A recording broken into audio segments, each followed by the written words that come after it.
అంబేద్కర్ కోనసీమ జిల్లాలో 80,000 రూపాయల విలువ గల చిలుక. దానికి కూడా స్పెషాలిటీస్ ఉన్నాయి చాలా వరకి. సో అది తను ఏంటంటే 3 ఏళ్ల క్రితమే తను 80,000 పెట్టి కొనుక్కున్నాడు అనమాట. సంక్రాంతి పండుగ వేళ ఏంటంటే పంజరం నుంచి అది బయటికి ఎగరడం జరిగింది. ఆ తర్వాత ఏంటంటే సమీపంలో ఉన్న ఒక ఇంట్లో వాళ్ళు బంధించారు అని చెప్పేసి తను ఇప్పుడు చెప్తున్నాడు. అలానే కోర్ట్ అంటే లైక్ పోలీస్ మెట్లు అంటే కంప్లైంట్ కూడా ఇవ్వడానికి పోలీస్ మెట్లు ఎక్కే అవకాశం కూడా ఉన్నట్టు తెలుస్తుంది. సో దీన్ని ఎలా చూడాలంటారు? ఈ లోపు ఏమైందంటే డొమెస్టిక్ యానిమల్స్లో కుక్క, పిల్లి, కోతి అందరి గురించి డిస్కస్ చేసిన తర్వాత సైలెంట్ అయింది అనే టైంలో రీసెంట్గా ఒక డొమెస్టిక్ యానిమల్ లవర్, పక్షులు, ఆయన పెంచుకునేది ఒక బర్డ్, పక్షి గురించి పోలీస్ స్టేషన్లో కంప్లైంట్ ఇవ్వడానికి సిద్ధమయ్యాడు. మళ్ళీ డొమెస్టిక్ యానిమల్స్ గురించి ఒక చర్చ అనేది మొదలైంది. ఇక ఏంటి పరిస్థితి అంటే బండారు దొరబాబు అనే ఒక ఆయన కాట్రేనికోన మన ఈస్ట్ గోదావరి జిల్లాలో కొత్తపాలెం అనే ఒక చిన్న గ్రామంలో ఉంటాడు. ఆయన అక్కడ ఇప్పుడు మనకు ఊర్లలో పెద్ద బట్టల షాప్ ఉంటే మనం అని ఇట్లా తిరుగుతాం చూడు, అలా తిరిగే మనిషి అనమాట. హైదరాబాద్ వచ్చినప్పుడల్లా చార్మినార్కు అక్కడో ఇక్కడో పోయి ఆ వస్త్రాలు ఈ వస్త్రాలు కొనే టైంలో మధ్యలో ఆయనకి ఎందుకో ఒక పెట్ స్టోర్ కనిపిస్తే వెళ్ళి ఆఫ్రికన్ గ్రే ప్యారెట్ని కొన్నాడు. ఎంత అంటే అది యాక్చువల్గా 1.5 ఉంటుంది. ఈయనకి ఎందుకో అప్పుడు హాఫ్ రేట్కి ఇచ్చారు, 80K ఇచ్చేసారు, కొంచెం అటు ఇటుగా కొనేసాడు. ఇకపోతే కానీ మనకి పక్షి మాట్లాడుద్ది అని తెలిసింది. రామచిలుకే కాదు ఇంకేవో పక్షులు కూడా మాట్లాడతాయని తెలిసింది. తెలిసింది ఎవరు, ఎక్కడెక్కడ నుంచో పెట్ స్టోర్స్లో రకరకాల పక్షులు తెచ్చి పెడతారు. అందులో ఆఫ్రికన్ గ్రే ప్యారెట్టో లేకపోతే ఇంకో చాలా ఉన్నాయి, మకావు, ఇవన్నీ ఉంటాయి. ఇవేంటి, నువ్వు ఊ అంటే అంటే నువ్వు చెప్పినవన్నీ తిరిగి పలుకుతాయి.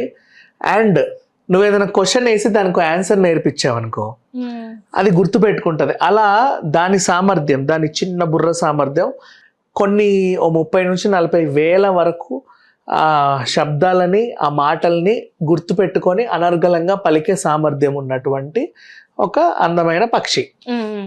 అలాంటిది బండారు దొరబాబు ఏం చేశాడంటే 3 సంవత్సరాలు అయింది కొని, 3 సంవత్సరాలు అయింది ఆయన దగ్గరే ఉంటుంది. అన్నీ నేర్పించాడు. అది కూడా అందంగా మాట్లాడుద్ది.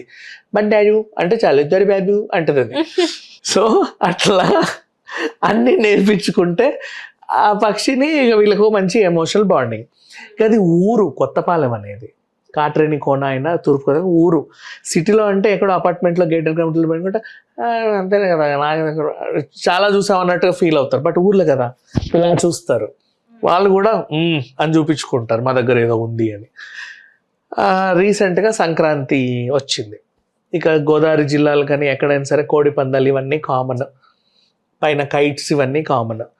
ఇవన్నీ చూసిన ఆయన పండగ పూట మనందరం సెలబ్రేట్ చేసుకుంటున్నాము, మరి ఎందుకు నా ఆఫ్రికన్ గ్రే, దానికి ఒక పేరు పెట్టాడు మా చార్లీ, మరి ఎందుకు నా ముద్దుల చార్లీ పంజరంలో ఉండాలి అని చెప్పేసి అనుకున్నాను. ఎందుకంటే ఆకాశం కలర్ఫుల్గా ఉంది. పక్షి అనేది ఆకాశంలో విహరించే పక్షి. ఆ కలర్ఫుల్ ప్రపంచాన్ని ఎంజాయ్ చెయ్యాలి అని ఆయన కోరిక. కింద చూపించాడు ఇట్లా అనింది. దీన్ని తీసి అక్కడికి పంపిస్తే కొంచెం ఎంజాయ్ చేస్తారు, అందరు పతంగులు ఎగిరేస్తారు కలర్ఫుల్గా. ఒక మంచి ఒక ఇంద్రధనస్సులా ఉంది ఆకాశం అంతా కూడా, డిఫరెంట్ గాలిపటాలతో. వదిలేడు, బయటికి తీసి చూడుపో అని చెప్పేసి. సరే చూసొస్తా అని వెళ్ళింది. అది చూస్తానని వెళ్ళింది. పతంగులన్నీ కిందికి వచ్చాయి, ఆకాశం అంతా క్లియర్ అయిపోయింది. నా పక్షి మాత్రం తిరిగి రావట్లా. ఏం చేయాలి మరి, ఏం చూస్తుంది ఇంకా, ఇది ఎక్కడికి వెళ్ళి చూస్తుంది? అవన్నీ చూడమనే పంపా, చూసొస్తాననే వెళ్ళింది. చూడ్డానికి అక్కడ ఏం లేదు, అన్ని క్లియర్ అయిపోయిన తర్వాత కూడా ఇంకా అక్కడ ఏం చేస్తుందా అని వెతికేసరికి కంగారు వచ్చేసింది. అయ్యో నా పక్షికి ఏమైపోయిందా, ఏ పతంగ కన్నా తట్టుకొని ఏమన్నా అయిందా అంటే, గాలిపటాలకి మాంజా ఉంటుంది కదా, మా మెడల్ కట్ అవుతాయి, ఏమైనా ప్రమాదం జరిగిందా, ఎక్కడన్నా పడిపోయిందా, ఆకాశం పడితే ఏడబడిందో తెలియదుగా, ఇంకేమైనా చాలా కంగారు పడ్డాడు, టెన్షన్ పడ్డాడు. అది నన్ను వదిలేసి వెళ్ళిపోయి అయితే కాదు, ఎందుకంటే ఒక 3 ఏళ్ళు ఉంచుకున్నాడు కదా చక్కగా, దాని సౌకర్యార్థమే తీశాడు. ఇప్పుడు నువ్వు అనసూయ పక్షి చూశాను, నువ్వు ఇక్కడే ఉంటుంది, నువ్వు అక్కడ పెడితే అక్కడ ఉంటుంది, అక్కడ పెడితే అక్కడ ఉంటుంది. ఇంకా చాలామంది చూసాం మనం, అవేమో ఎగిరిపోలే, బాండింగ్ ఉంటుంది వాటికి. బట్ ఏంటి, ఇది పోయింది, తిరిగి రాలా. కొంతకాలం వాళ్ళని అడిగాడు, వీళ్ళని అడిగారు, ఎవరైనా పక్షిని చూసావంటే ఎవరో చూడలేదు అని చెప్పారు. కానీ వెనక వీడికి బాగానే జరిగింది, ఇన్నాళ్ళు మన ఆ పక్షిని చూపించి మనకి ఎంత ఓవర్ యాక్షన్ చేశాడరా, ఊర్లో ఈడే పెద్ద తోపు అన్నట్టు అని వెనకాల అనుకున్న వాళ్ళు కూడా ఉన్నారు.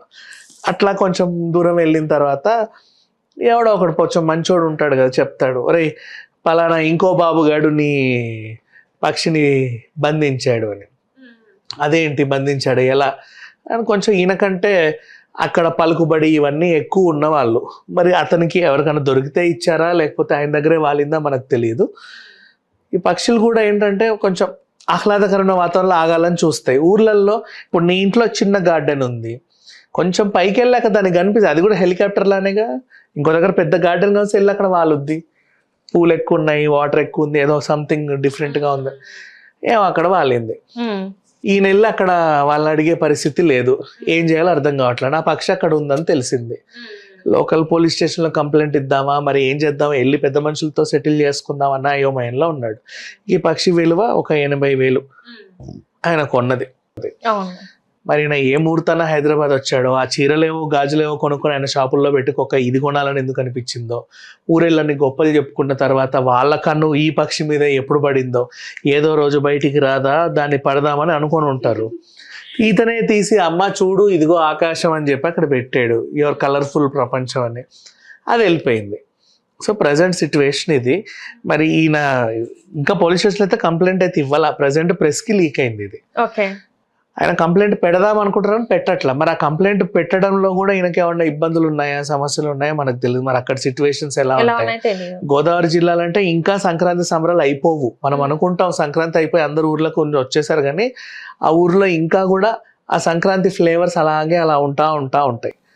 మరి ఈ టైంలో ఇప్పుడు వాళ్ళ ఇంటి మీద వాలిందని ఈయనకు తెలిసింది కాబట్టి అట్లీస్ట్ 50% హ్యాపీ ఫీల్ అవుతాడు. అసలే పక్షి కనకపోతే ఏ మాంజాకో తలదేగి ఉంటుందని ఇంకా బాధ ఎక్కువ ఉంటుంది కదమ్మా. అట్లీస్ట్ ఉంది, ఒక చోటు ఉంది అని తెలిసింది కాబట్టి హీ షుడ్ ఫీల్ హ్యాపీ. వస్తుందిలే, ఇప్పుడు నీ జంతువు నేను ఎందుకు తీసుకెళ్తా, ఇప్పుడు నీ ఇంట్లో మనిషిని, నీ కూతురునో కొడుకునో బలవంతంగా నా ఇంట్లో పెట్టుకునే హక్కు నాకు ఎలా ఉంది. పక్షి కూడా అంతే కదా, ఆయన చిన్నప్పటి నుంచి పెంచుకున్నాడు. ఏ రూల్ ప్రకారంగా చూసినా అది నా ఇంటి మీద వాలింది కాబట్టి నాది అనడానికి సినిమా డైలాగ్ లేయడానికి వీల్లేదు, అది వాళ్ళదే. ఏదో రోజు దొరబాబుకు దొరకాలని ఆశిద్దాం. Right, thank you so much.